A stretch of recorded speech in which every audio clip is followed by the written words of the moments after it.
గోధుమ పిండి అట్లు చేస్తున్నాను. గోధుమ పిండి 1 కప్పు, ఓట్స్ పిండి 1 కప్పు, బెల్లం కప్పున్నర, చిన్న కప్పుతోటే కప్పున్నర కొలిసేస్తాను. చిన్న పించు శొంఠి, బేకింగ్ సోడా, వెనిలా ఎసెన్స్. గోధుమ పిండి వేసాను ఫస్ట్. ఓట్స్ 1 కప్పు, బెల్లం కప్పున్నర. కావాలితే కొంచెం వేసుకోండి, షుగర్ కావాలంటే షుగర్ వేసుకోండి.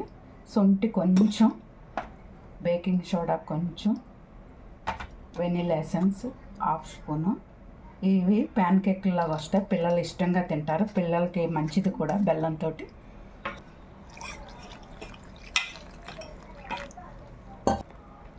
నీళ్ళు వేసి కలుపుతున్నాను. కొద్దిగా చిక్కగానే ఉండాలి ఇది.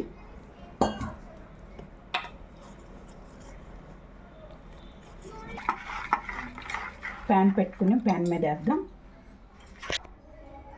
నెయ్యి వేస్తున్నాం, ప్యాన్ పెట్టాను.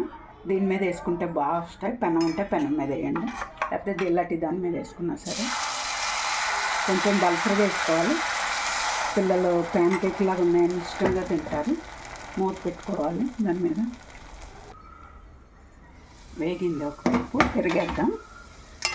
నేను బెల్లం వేసాను పూర్తిగా, మీరు కావాలంటే పంచదార సగం బెల్లం సగం వేసుకోవచ్చు, లేకపోతే పూర్తిగా పంచదారతో కూడా వేసుకోవచ్చు. ఇవి పిల్లలకి మంచిది. రెండో వైపు మూత పెట్టక్కర్లేదు. రెండో వైపు కూడా కాలిపోయింది. ఇది పిల్లలకి ఈవినింగ్ స్నాక్స్ కింద కానీ, పొద్దున్న మార్నింగ్ బ్రేక్ఫాస్ట్ కింద కానీ చాలా బాగుంటుంది. బెల్లం కూడా ఇలాంటివి పెట్టడం.